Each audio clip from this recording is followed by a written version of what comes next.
La semana pasada les ofrecí que el autor Raimon dio en Madrid en un momento social y político especialmente significativo. España acababa de terminar, al menos formalmente, un largo periodo de dictadura, pero quedaban muchas incertidumbres en el horizonte.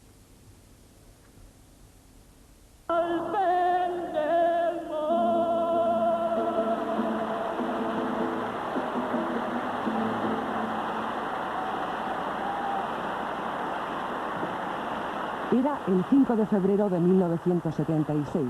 Después de 8 años de prohibiciones, Raimon volvía a cantar en Madrid. Fue un recital histórico del que solo existen estas imágenes de la televisión alemana y unos recortes de Nodo que no llegaron a ser exhibidos.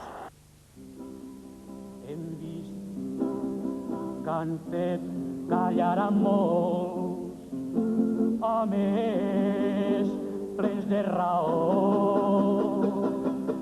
No, jo dic no, diguem no,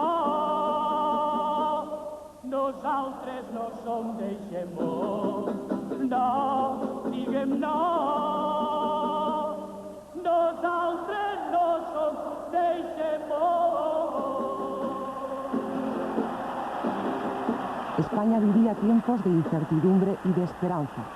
Apenas habían pasado 2 meses desde la muerte de Franco y su obra, afianzada en los estamentos del país, continuaba inamovible.